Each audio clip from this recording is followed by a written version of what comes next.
Захопити Синьківку, заблокувати Куп'янськ. Ворог зібрав 2000 штурмовиків, щоб виконати план з окупації на Куп'янському напрямку. Про це повідомив командувач сухопутних військ ЗСУ. Ситуація на Сході досі складна. Активний наступ окупантів триває не лише на Куп'янщині, але й на Лиманському, Сіверському та Бахмутському напрямках. Росіяни більше використовують дрони камікадзе та бронетехніку. Масово накривають українські позиції з артилерії. ЗСУ тримають удари і нищать супротивника. Лише за тиждень на Сході окупаційне військо втратило 3000 московитів. З них 1000 остаточно стали хорошими.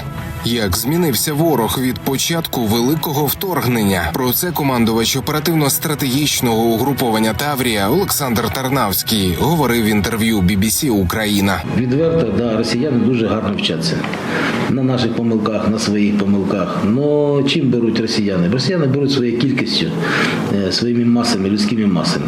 Оце в них виходить дуже гарно. Російська армія, сказати так, дуже багато запановує у нас.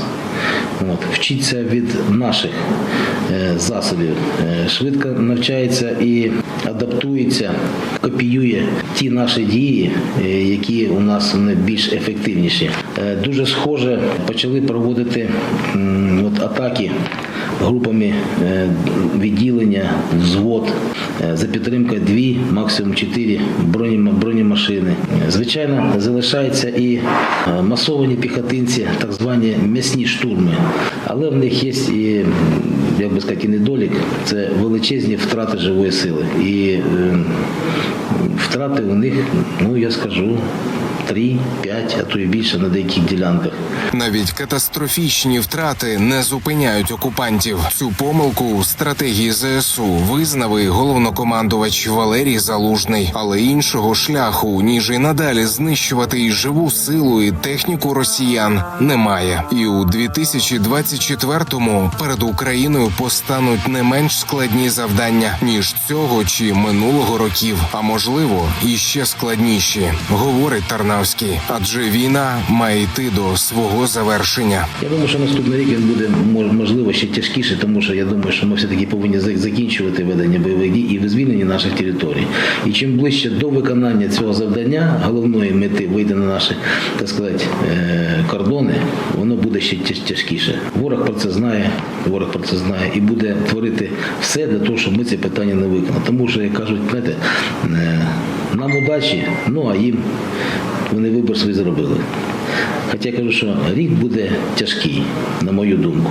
Як полегшити шлях до кордонів 91-го? Потрібна зброя. І вкрай важливо, це має бути зброя власного виробництва, яка не залежить від політичних гойдалок в керівництві країн-союзниць. На зустрічі з працівниками оборонної галузі президент Володимир Зеленський заявив, що в оборонці нині працює близько 300 тисяч українців. Приватних виробників вже понад 80%. І Росія буде дедалі сильніше відчувати кожен наш удар. Вдалося випустити вже втричі більше зброї та техніки, ніж торік.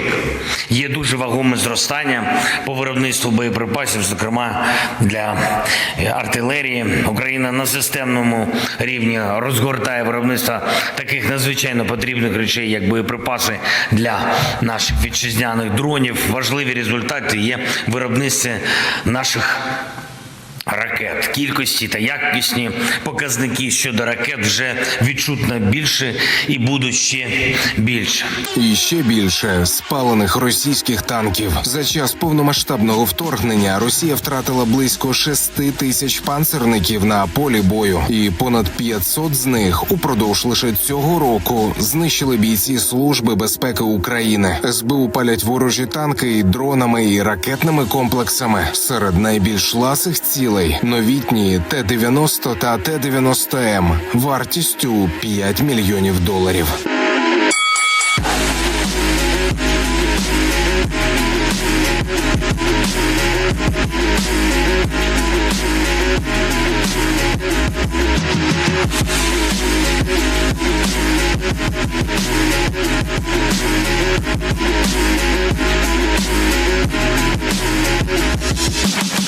Олексій Пасак, 5 канал.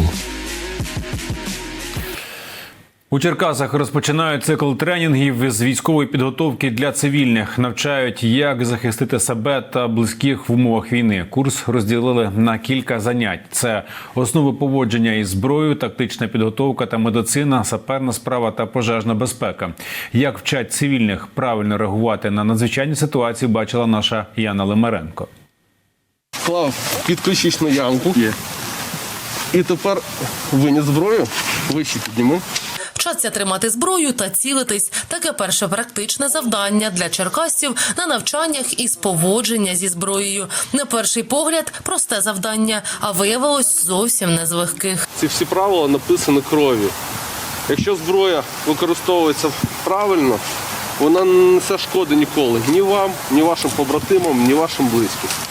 Якщо зброя використовується халатно, будуть травми. Учасникам тренінгу роздали навчальну зброю. Вона не стріляє, але допомагає відпрацювати навички користування. Іван вчиться розраховувати відстань до об'єкта та цілитись. В Україні війна і треба до цього готуватись. То, що ми готуємося тільки зараз, я думаю, що це як мінус, так і плюс. Мінус, що вже майже 2 роки, а плюс в тому, що ми дійшли сюди. Ми морально готові, фізично там підтягнемо фізичну нашу готовність. Я думаю, будемо готові захищати батьківщину. Доки одна група практикується, інша вчить теорію. Як користуватись зброєю безпечно, розповідає військовий інструктор із позивним «Кучум». Розповідає, як працює найпоширеніша в українському війську зброя – автомат Калашникова. Я повинен розуміти, що знаходиться за ціллю, тому що в разі промаху куля полетить повз ціль, хочу я, щоб вона полетіла, не хочу, це вже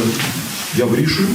І я постійно моніторю, що може виникнути перед ціллю. Не направляти зброю в людей, не тримати палець на курку, стріляти лише за крайньої потреби і чітко бачити ціль та все навколо неї. Головні правила безпечного користування зброї. Іван вчиться розбирати та збирати автомат. Це його перший досвід. Вже все більше і більше транслюється. Це війна не на короткий період, а це тривала історія. І чим більше людей буде готовим, тим більше національний спротив ми зможемо оказати. Вот. І, наприклад, там я був на лекції там про цивільний спротив на окупованих територіях. Я буду ще на тактичній медицині. Ці знання, краще, щоб вони у вас були в копілочці. Тренінги з військової підготовки для цивільних започаткувала громадська організація «Черкаський інститут міста» спільно з бійцями добровольчого формування Черкаської територіальної громади. Тренінги проводять як теоретичні з елементами практики, а також виїзні на полігоні, де відпрацьовують військову підготовку. В програму ми включаємо саме основні теми, які сьогодні потрібні населенню.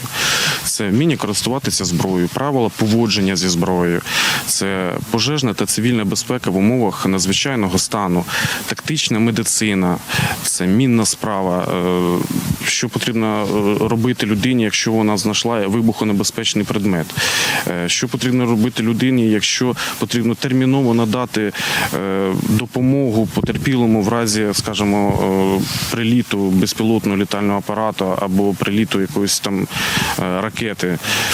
Що треба робити людям, коли виникла пожежа в результаті якогось артобстрілу.